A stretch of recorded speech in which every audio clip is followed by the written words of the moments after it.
Assalamualaikum warahmatullahi wabarakatuh. Kami dari kumpulan Sapphire ingin membentangkan tugasan 2 bagi penyelidikan operasi 1 di bawah bimbingan Dr. Wan Rosmanira Ismail. Berikut merupakan ahli kumpulan Sapphire. Terdapat 5 soalan dalam tugasan 2 ini, iaitu A, B, C, D dan E. Saya, Nuridaya binti Jailani, nombor matrik A108753 akan menjawab soalan pertama, iaitu anggapkan bahawa harga delima bukannya $100. Setiap delima berharga $190. Adakah Zales masih akan membeli delima? Untuk menjawab soalan pertama, saya mulakan dengan persamaan maksimum Z sama dengan 400x1 tambah 500x2 tolak 100 tambah DR R. Mengapa saya menggunakan tambah DR ini? Pada soalan menyatakan harga delima yang baru adalah 190. Tetapi saya tidak menyatakan dalam persamaan ini kerana kita menggunakan unknown dahulu. Seterusnya, PUA adalah X2, S2, R, S4, X1. Si PUA adalah 500, kosong, negatif 100 tolak DR, kosong, 400. Ini adalah B inverse yang kita telah dapat menggunakan kaedah simplex.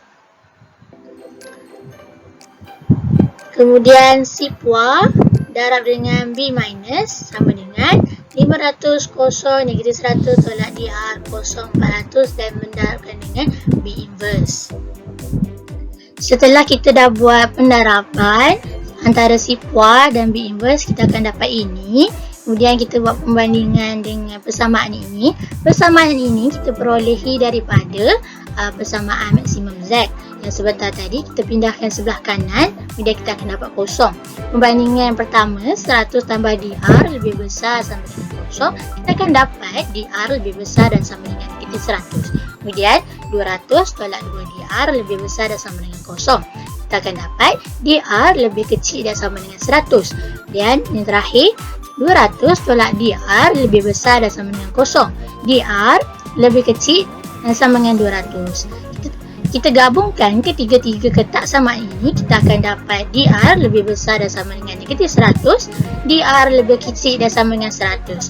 Kemudian kita akan dapat ketak samaan ini, kita akan tambah 100 sebelah kiri dan sebelah kanan kerana harga asal bagi delima adalah $100. Dan kita akan dapat DR lebih besar dan sama dengan kosong, DR lebih kecil sama dengan 200. Dan 190 sama dengan 100 tambah dengan DR. Kita akan tahu DR sama dengan 90. So, harga asal delima adalah 100 dan harga yang baru adalah 190. So, bertambah sebanyak 90. Memandangkan $190 berada dalam jangkauan, DR lebih besar dan sama dengan kosong, DR lebih kecil dan sama dengan 200.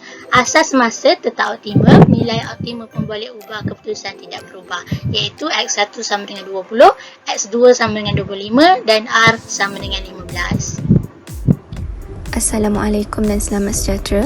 Saya Nurul Fatina Jiha binti Azamli dengan nombor matrik A170343 dan akan membincangkan soalan yang seterusnya.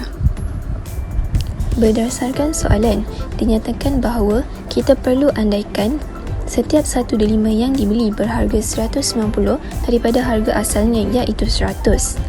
Dan soalan meminta untuk mencari nilai optimum baru bagi masalah ini. Maka, pertama sekali, kita perlu mendapatkan fungsi objektif baru iaitu max Z sama dengan 400x1 tambah 500x2 tolak 190R, yang mana pemboleh ubah X1 mewakili pengeluaran cincin jenis 1, pemboleh ubah X2 pula mewakili pengeluaran cincin jenis 2, dan akhir sekali, pemboleh ubah R mewakili bilangan delima yang dibeli. Kita tahu nilai optimum pemboleh ubah keputusan tidak berubah, iaitu X1 sama dengan 20, X2 sama dengan 25 dan R sama dengan 15.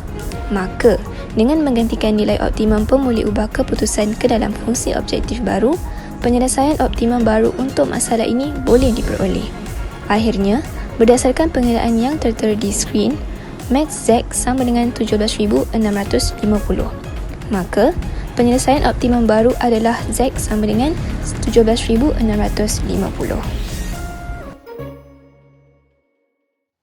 Assalamualaikum warahmatullahi wabarakatuh dan salam sejahtera.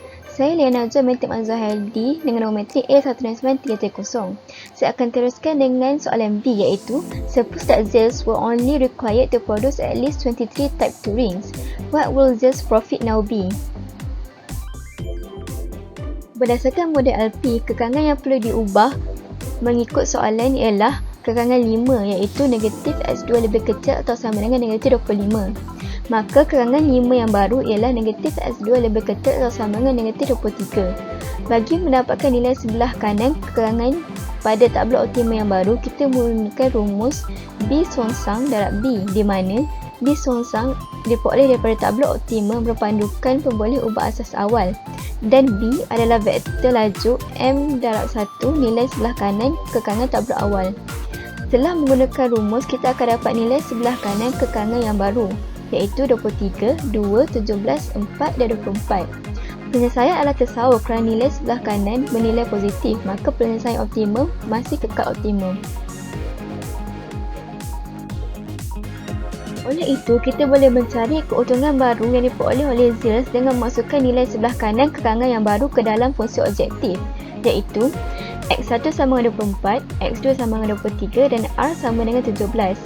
Maka jumlah keuntungan yang diperoleh oleh zeros adalah $19,400. Seterusnya, saya Puteri Nur Syafawati binti Megat Muhammad Wazir A168960 akan menerangkan soalan C, iaitu what is the most that zeros would be willing to pay for another hour of javeller's labor? Pertama sekali, kita perlu mengubahkan kekangan 3 daripada X1 tambah 2X2 lebih kurang atau bersamaan 70 kepada X1 tambah 2X2 bersamaan 70 tambah D3. Kemudian, kita akan menggunakan persamaan B inverse darab B. B inverse boleh diperoleh daripada tablo sintaks, manakala B kita akan peroleh daripada nilai sebelah kanan untuk setiap kekangan. Kemudian kita akan mengira B inverse darab B untuk memperoleh jawapan seperti berikut, iaitu 25, 10 tolak 3 D3, 15 tambah 2 D3, D3, 20 tambah D3. Kita akan menggunakan nilai untuk X1, X2 dan R. Kemudian kita akan memasukkan nilai yang diperoleh di dalam persamaan Z bersamaan dengan 400x1 tambah 500x2 tolak 100R.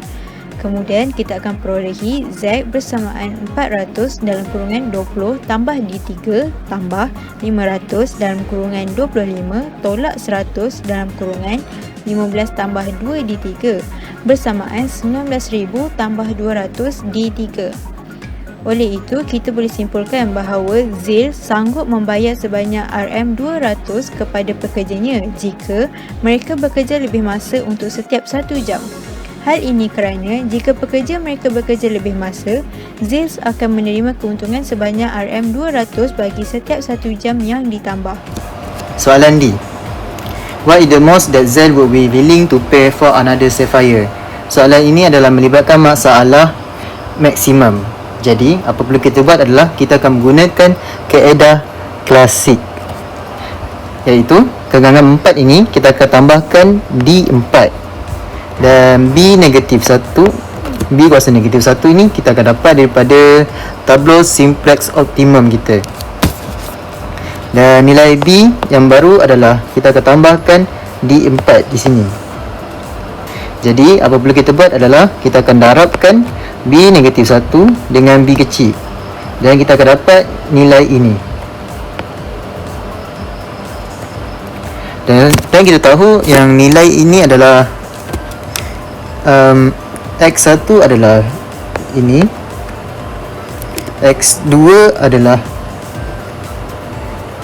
ini dan R kita adalah 15.